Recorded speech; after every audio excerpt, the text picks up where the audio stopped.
Good morning guys! Samahan niyo po ako ngayong umaga. Mag-harvest po tayo ng saging dito po sa akin pong sagingan.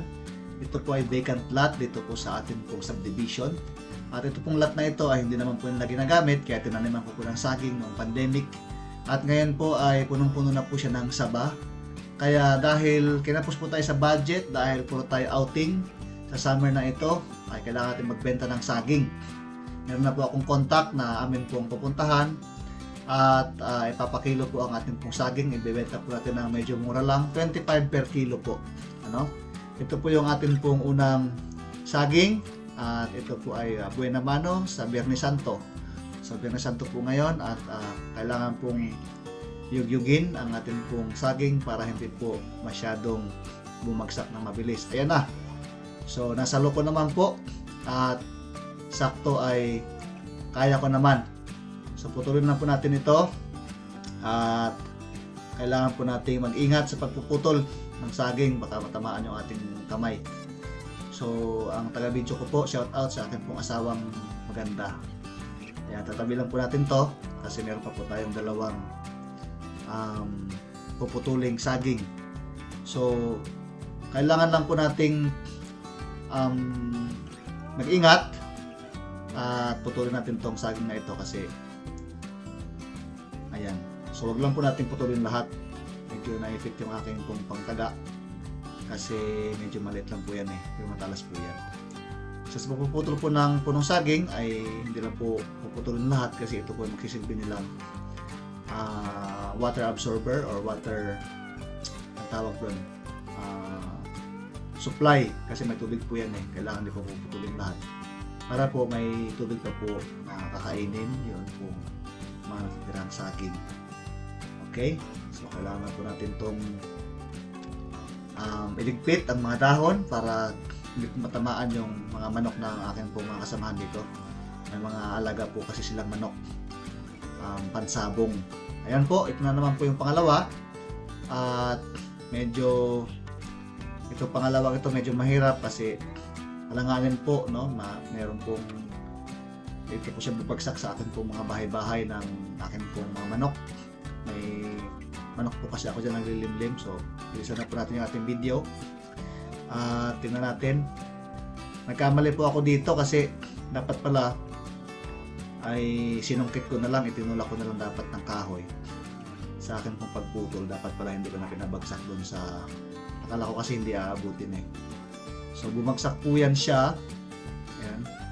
Niyuyug ko po para dahan-dahan ng pagkabagsak kaya lang hindi ko na-anticipate na dapat pala ay hilahin na lang pala ng o sa susunod ay lalagyan ko ng tawag nito, tali. Ayun na, bumagsak na siya.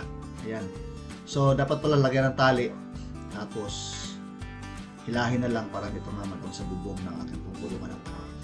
Ganun pa man ay okay lang yan dahil kaya naman po siyang kuhanin, dahan-dahan lang po at ayun na nga po pangalawang puno niyan. So marami na po akong naputol dito ng mga tawag nito, mga saging at marami na rin po akong nabenta dito ko na rin po binibenta sa amin pong subdivision sa Springtown. Pero dahil nung nakaraan ay nagbenta rin po tayo ng 3 saging at nakahanap po kami ng contact, isang family friend na nagbebenta po ng saging at bagamat mahal po ang saging ngayon, maabot po ng 35 sa palengke, ay benta po natin ng mura sapagkat para makatulong na rin po tayo sa kanila na nagbebenta. At ito naman po yung pangatlong saging natin pong kukuhanin. Ito po yung pinakamagulang sa lahat at pinakamalaki sa lahat kasi malapit siyang mahinog.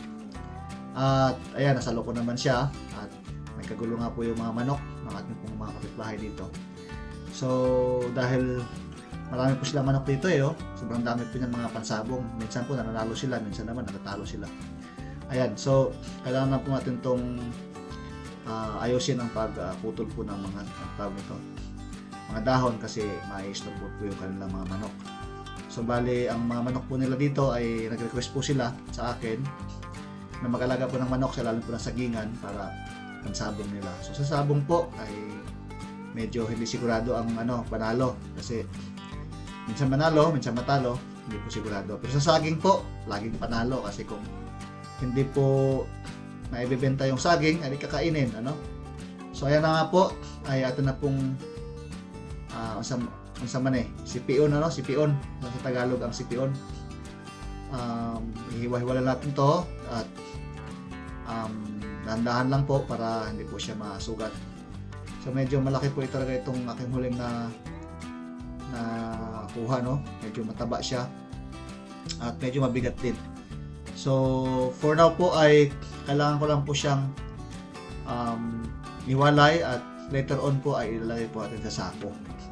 Kasi para ready to go and para naman safe siya dahil kakagat sa sasakyan mamaya ihatid natin doon sa atin pong pagbibentahan. Sa Noveleta pa po actually ang atin pong contact, isa po naming kasama sa church. At ayan na nga po, yung akin pong unang saging ay hanggang dulo po ay walang tapon, ano? Walang tapon po yan, lahat po yan kasama kasi matataba po yan. So napakahusay at napaka-effective ang pamamaraan ko sa pagpapalaki ng saging. Lalagyan ko po ng ihi. No, yung ihi po natin sa araw-araw, lalagyan lang po natin ng tubig sa arenola kasi tatapon natin doon sa puno ng saging. So in short, ay tataba po yung ating saging at malinam na, wala pong gamot yan ha, walang gamot po yung ating pong saging. So napakahusay po at siguro po ay abot po yan ng 20 kilos, 20 kilograms. At ayan po, naputol ko na po at nasipi ko na lahat. Ayan, hindi ko na video pala yung pangalawa at saka pangatlong saging. Hakutin na po natin sa bahay at para mailagay po natin sa atin pong sasakyan. At ayun na nga po, ay may mga nakaharang na sasakyan dyan. Hindi po yan sa akin ha. Ayan na, nasa na yung aking asawa. Ayan, so umuwi na po ako sa bahay at babalik pa po ako kasi meron pa pong isa eh. So actually yung akin pong saging dyan ay medyo pang ano ko na po yan, pang ilang taon ko na yan dyan. 2019 pa po kasi yan eh. 2000 ano pala, pandemic po, 2020. So noong 2020 ay nagtanim po tayo ng maraming saging dyan. Actually ang saging ko ay ilang puno lang naman yon, 1, 2, 3, 4, 4 lang po yan. Tapos pinadami ko na nung mga nakaraan. So 2020, 21, 22, 23, 24, 25. Naka 5 years na po tayo at napakinabangan po natin ng gusto itong atin pong vacant plot dito. So yun na nga po mga kaibigan, ay maraming salamat sa pagsuporta po ninyo. At ngayon po ay sasalangsang ko na dito sa atin pong Wiggy car para ihatid na po natin sa atin pong buyer. Actually po ay umabot po ito ng 53 kilograms at sa 25 na kilo po ay umabot po siya ng 53 times 25, umabot po siya ng 1325, no? Ay actually 13 pala, 13 52 lang, 52 sakto po. 52 times 25 ang sagot po ay 13. So wala ka 13 po tayo ngayong Biyernes Santo na to. Sakto-sakto po dahil kinakos po tayo sa budget. Natuwa naman po yung atin pong pinagbentahan kasi medyo malaki naman po yung mga saging natin. At all in all po ay sulit na sulit po yung yung akin pong pagtanim ng saging. Ito pong vacant lot dito ay hindi pa naman po nila ginagamit kaya nagagamit ko pa po siya. So salamat po sa lahat po ng nanood. Please subscribe po sa ating pong channel at sana po ay maabot po natin ang 100,000 subscribers this year. Bye-bye!